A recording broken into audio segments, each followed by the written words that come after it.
So if you want to get us without the breaks, you have to help contribute to I don't know, coffee fund or something. We'll see. But, yeah. So the other link that I was going to send in I'll put it in the chat again. There was a Marjorie. We were just talking about that crazy bitch. She was going to have a third anniversary event because tomorrow is January 6th, by the way. And it would be the third year anniversary of January 6th. And she was going to have an event in Kissimmee, Florida, commemorating the January 6th riot, although she insisted that she is completely against the insurrection. But then, of course, she said, would they have been armed, that they would have won. But anyway, there's this place called the Westgate Resorts in Kissimmee, Florida. They found out what the event really was, and they told her to take a hike. It was a book signing for her new memoir, MTG. Because, and okay, hold on a second, Republicans. Remember all the bitching that Republicans were talking about Stacey Abrams, that she wrote a book? Mm-hmm. Don't be don't be pushing that book bullshit. I ain't got time for all that. I mean, what are they other than hypocrisy? I mean, like, seriously. They can't spell hypocrisy, remember? It's indecipherable. Yeah. Also, you know how to tell the difference between a deplorable Republican and a Russian bot? What? How? You have to spell check the Republican. And grammar check them too. Wow. Because there, and there. There's 3 ways to use the word there. There's a contraction, they are there, and there. A lot of deplorable Republicans, they can't figure that out. And you try to be the grammar police, and it's like, no, they just get mad and Yeah. Plus, so it looks like it's been a busy news day. I kind of slept late. What else happened? Well, first off, we have to talk about David Soul, from Starsky and Hutch. He died. He was the blonde one. So rest in peace. Well, he was 80. He lived a good life. Yeah, it was. Then Trump is already accusing DeSantis of rigging the Iowa caucuses. Now, correct me if I'm wrong, because Iowa is a state that I don't quite understand what they do. Now, to me, growing up in South Alabama, we had what was called the Black Caucus. What they would do is, if you were running for an office in Clark County, Alabama, you would go to different Black churches, and they would have you speak to them at church. After that, they would determine which one that they would back and that they would vote for. Then it would not only just stay within that church, it would go to the decision would be shared with all these other Black churches, mostly AMEs, and then when it came time for the primary, that's who they would vote for. So I'm thinking that these caucuses in Iowa may be something different. Do you know how that works? So there is a story on AP, and one of the questions are, both the Republicans and Democrats holding caucuses in Iowa this year? And it says sort of. While both the state Republican and Democratic parties hold caucuses on January 15th, which is coming up here, only the Republican event will have an immediate binding impact on the presidential race. So this is probably why Trump is not happy. Okay. In a departure from previous years, the Democratic caucuses will be held only to conduct administrative party business and to start the process of choosing delegates to the national conventions. Also, it says they're different from primaries because in Iowa, they are held in the evening and voters must attend in person in order to participate, except in few isolated instances. Also, the caucuses are run by political parties, not by the state in Iowa. So is this kind of like what could possibly go wrong that the Republican Party is running an election? I know, but I mean, DeSantis can't like run in there and say, please, please, please don't vote for Trump. I mean, he can't like change somebody's mind and he can't do anything. He can't rig anything because to rig something, you've got to have something material other than someone's mind. So, I mean, he's pulling at straws now. I mean, he's literally. Yeah, I mean, he's a madman, and he's really trying to do whatever he can to stay in the spotlight. Nothing left. So, am I to get from that an Iowa caucus is a bunch of people gathering in like these community houses and literally like talking it out? And then I guess there's like an A or a yay or a nay vote or something? Is that how this happens? Maybe. I've also heard like they'll meet at a gym at a high school in the area, and they'll just put a line in the middle, and you stand on one side or the other. How archaic. If you want that guy, stand over here. If you want her, you stand over there. How archaic is that? Like, hey, it's Iowa's a bunch of cornfields. There are more like pigs than people in Iowa. So, I mean, come out of the cornfield, children. Like, hey. Only thing I can every time I think about Iowa, I just think about Malachi, and like he's the one walking behind the corn, and I just next. So now we have 3 states. So speaking of Harvard, Massachusetts, you have 5 voters there that want to keep Trump off the ballot in Massachusetts. So that follows Maine and Colorado.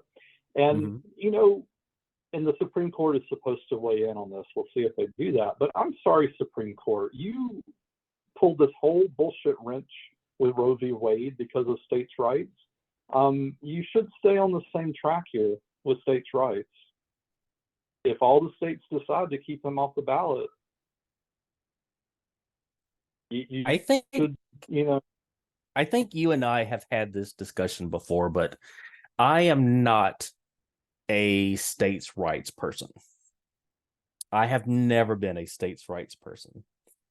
And growing up in Alabama, you hear that so much. Oh, it's down with the federal government. They're just trying to lord over us. And honey, we're one of the 50 states that make up this country that we call the United States. If you are living in this country, you are a citizen of the country. You're not a citizen of the state of Alabama or Georgia or Mississippi. You are a citizen of the United States. I think of taxes in this country when people want to argue about taxes that are levied against the citizens and, it should be all states. And I'm like, I look at the United States as a country club.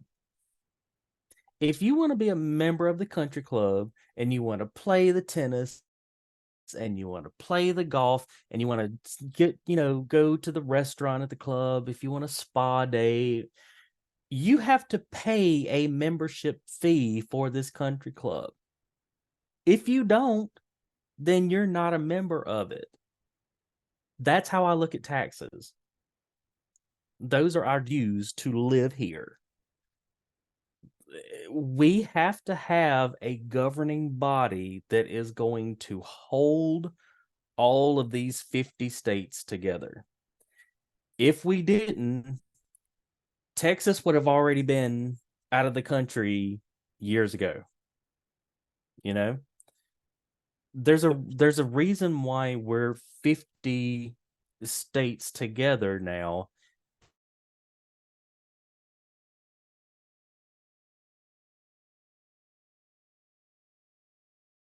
And now and they wanted to push the states' rights bullcrap on the basis that they wanted to have slaves.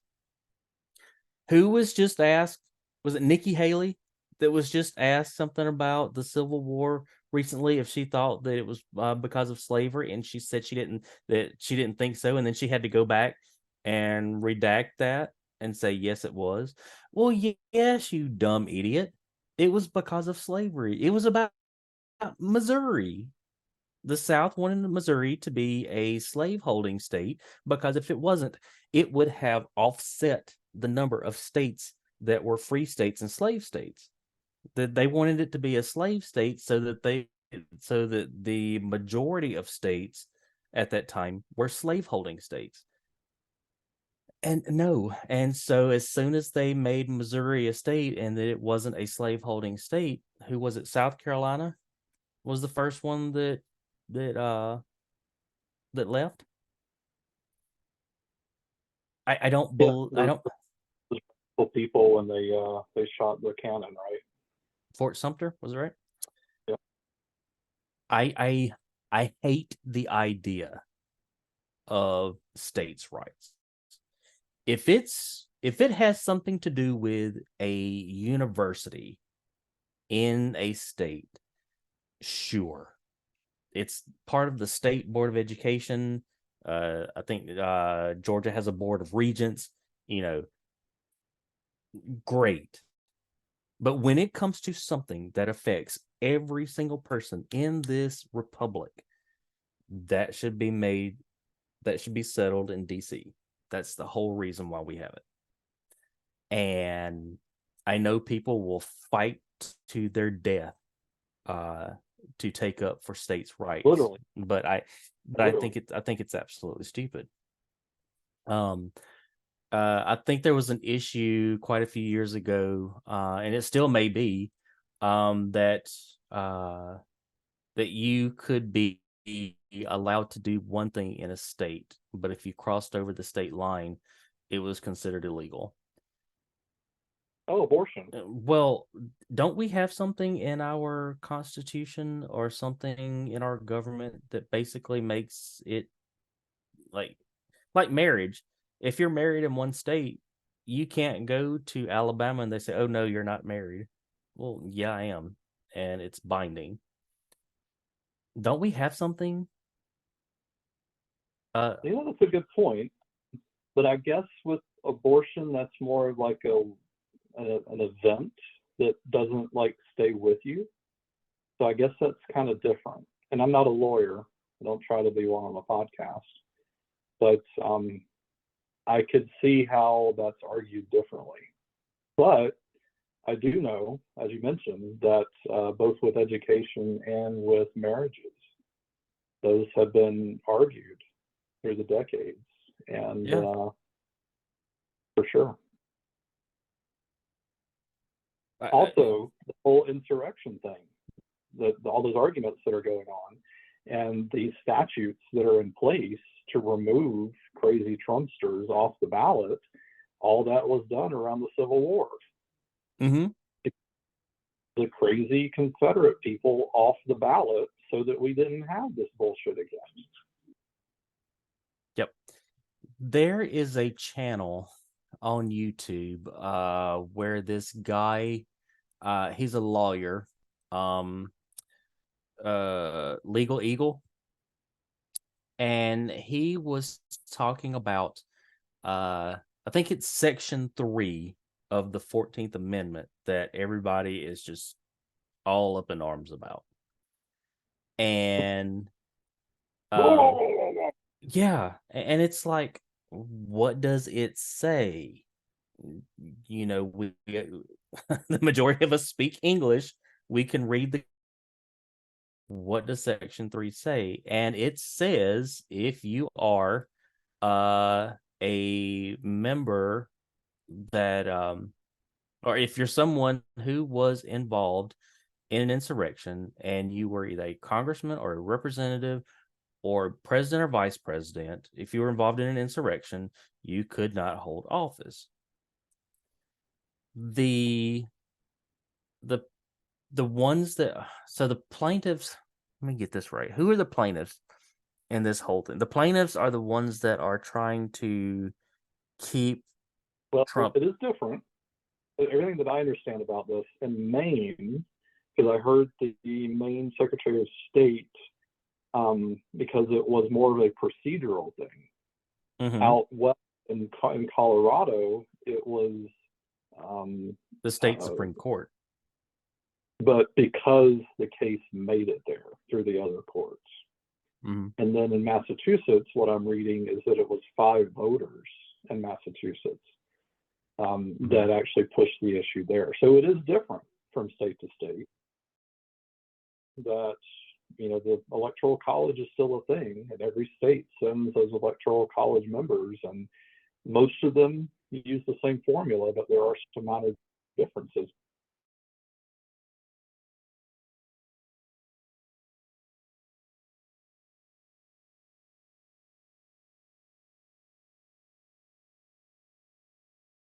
Which is true, and I'm thankful that they have not always sided with him. Basically, so it's the people who are against being removed from the primary. Their argument filed in their documents is they basically were arguing the fact that the president was not in office. And I'm sorry, that sounds ignorant. That is ignorant, because if you hold an office, it is an office. I mean, you vote for the president, you vote for the senator, you vote for the representative. They all hold an office. So if these people were part of an insurrection, the 14th Amendment, Section 3 says they cannot hold that office. And we should go by that. So some of the judges that have presided over proceedings involving Trump, literally some of them have just rolled their eyes at some of the bullshit that he has paid attorneys to argue on his behalf. And it literally becomes comical. It's like you're watching Judge Judy at some point. Or, guess who else has you know who Miss Pat is? Miss Pat? Yeah. No. Oh, you need to watch that. You know who Bert Kreischer is? Oh, so yeah, that's a fun comedy special, Bert Kreischer and Miss Pat on Netflix. But Miss Pat served jail time because she used to run drugs, and her claim to fame is at some point her nipple got shot off in a drug thing. She's a hilarious comedian, and she has a judge show now. Miss Pat settles it. And imagine putting Trump in front of Miss Pat as a judge. I mean, yeah. Wow. She is a fierce black lady judge. Yeah. And she ain't gonna take no shit about it. Oh, it's on BET, girl. Yes. Wow. Miss Pat settled it. Wow. You need to check her out. She is a lot of fun. I will do that. One other thing that so this pirate representative, Dan Crenshaw. I just think he needs to walk around with a parrot on his shoulder. I'm sorry, but Who's this? Dan Crenshaw. Uh, he says that he says Fox canceled him after he suggested that the host pees sitting down. So he is a Republican representative from Texas, and he has this patch over his right eye. And of course, he speaks. Oh, guess where he went to school? Harvard. We just keep coming back like full circles. Yeah, This point now. it's crazy. So I what, guess so sorry. What happened now? So says Representative Dan Crenshaw, Republican Texas, may have just torched his open invite on Fox News after accusing host Jesse Waters of being, quote, the type of dude who pees sitting down. What? Has he never been to Germany, I'm guessing? Isn't that a thing in Germany? I mean, speaking of, so you know, our other thread today, we were talking about toilets, and that even lingered from the other night. So years ago, I did a training session with, you know, our large federal government has an entity that protects delegates of the United States as they travel so that they don't get killed or injured or what have you. And one of the critical apps when these delegates are traveling in Asia is to find the non-Asian toilets. no squatty potties. Right, because in Asia, a lot of them are just holes in the ground. Basically, yeah. You just go in and do your thing and go, which is not up to American standards when it comes to, yeah. Before I was in fourth, before I was in fourth grade, how do you think I mean? We didn't even have running water in the house. I mean, I could easily live over there. But you know, I just why does I don't know why is this a thing? It's just you know that what that reminds me of though, that there was a thread on Facebook a little while back, and someone wanted to bitch about transgendered athletes in grade school and high school. And someone wanted to say, well, yes, this is a big deal, and oh my gosh. And I think I went into the thread and I said, name me one transgendered athlete. Crickets, silence. Nobody can name. They can't. I mean, the only ones that we've really heard of at this point, I haven't heard of any Olympic athletes that are transgendered. I've only heard of like maybe a case or two of like high school. And you know, I think there was like there was this one swimmer. I think it was a swimmer, and a lot of people just got all up in arms about it. Most times when you throw an argument at these people, they can't. A lot of them cannot quote you a source or an example. Which I'm going to pat you and I on our backs. We are not sitting here with a script. I am talking to Wes right now because someone told me to actually get on this webcam and do this podcast because this is what I think. And you go to these school board meetings and these Karens are at the podium. I'm surprised they can barely read the piece of paper. Right. Because someone told them, here's your script, go raise hell. Really? Yep. It doesn't make any sense. And these Karens, I, I don't even know if all of them that I've seen have children in these schools. I don't know. And I'm trying to find, this was 1 month ago. I think this is the race because I heard an interview on satellite radio. I think it was Loudoun County, Virginia. And let me see if the guy's name was in here. 1 moment, please. But basically, this was a kind of career educator that was running for school board there against a Karen. And let's see.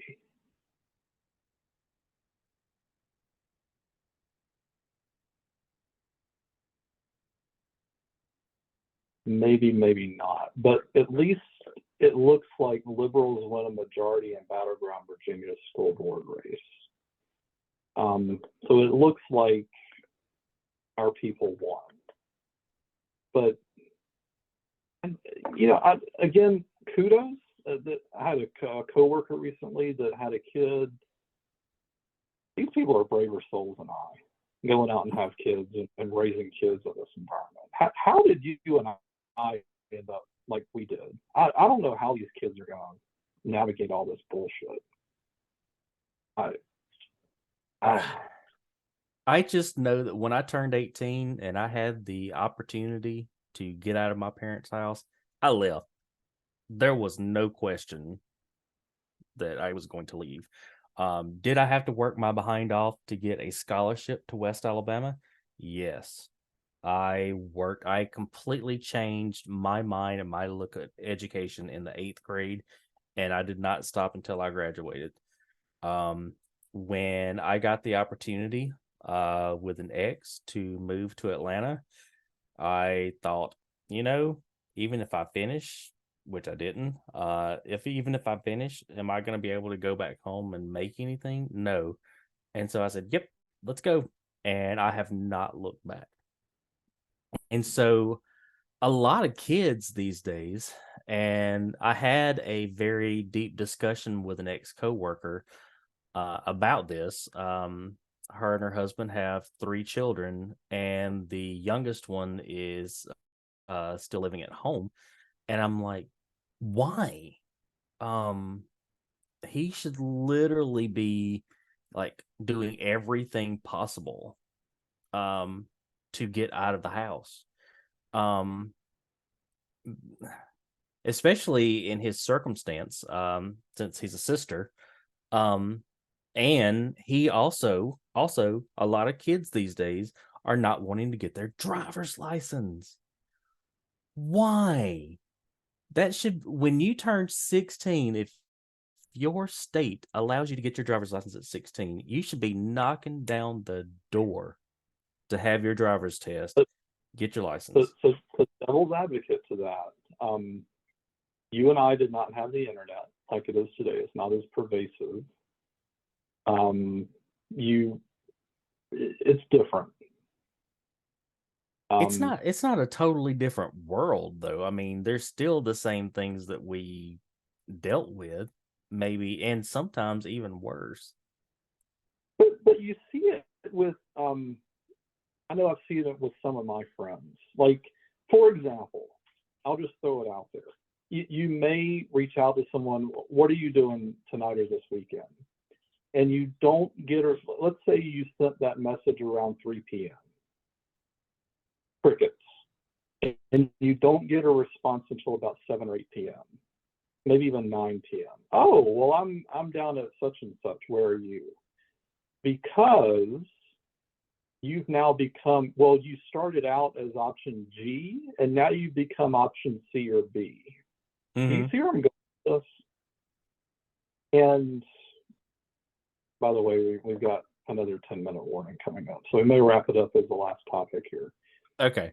But it's a different thing, and being able to literally on the fly change your direction. There was a guy that moved to Atlanta once. This is when the old Wolves was around. and I invited him to come and hang out. He's younger than us. He came to Wolf's.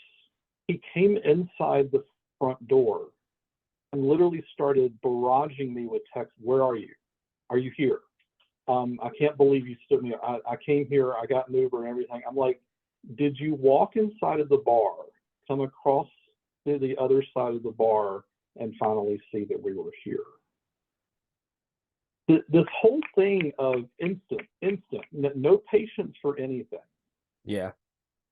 And part of what you were saying, taking that test, that's yet another preparation, having to get off your ass, maybe having to do something. If I had missed one more question on my driving exam, I would have failed it.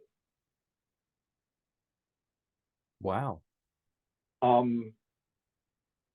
So it's not to say that you're crazy. It's just that everything that I know about kids growing up these days is I can totally see that, because they just see it as another thing out there that they don't necessarily have to do here in 2024 America. Did I add the fact that he lives in Gwinnett County and he does not have the ease of going to a MARTA station to get down into gay Atlanta? No, he depends on mom and dad to drive him down the interstate to get there. And I'm like, honey, what you gonna do when you meet somebody? Oh, mom, dad, can you take me to Leroy's house? No. And this priority list, though, that's obviously down here. Yeah. You and I would never have asked our parents to take us to somebody's house as a hookup. That just wasn't going to happen. I will ride a bicycle to the city of Atlanta if I have to, then ask my parents to take me down there. Yeah. So actually, I think that's the theme song. It was that song that was in Boogie Nights. I rode your bicycle past my window last night or something. That's the theme song for this episode. Yes, I rode my bicycle past your window. The skating song, the roller skates. Yes, I'll send it to you later. Yep. So when I put this on Spotify, you can put a song in it. So. Okay, I can do that. All right, we're gonna wrap it up. Anything else? God bless us each and every one. What does Lester Holt say? He says, "Be nice to everyone." And old Lester. Yeah. Have you seen how he wraps up the news every night? Yeah. Yeah. It is what it is. It is what it shouldn't be. It needs to change.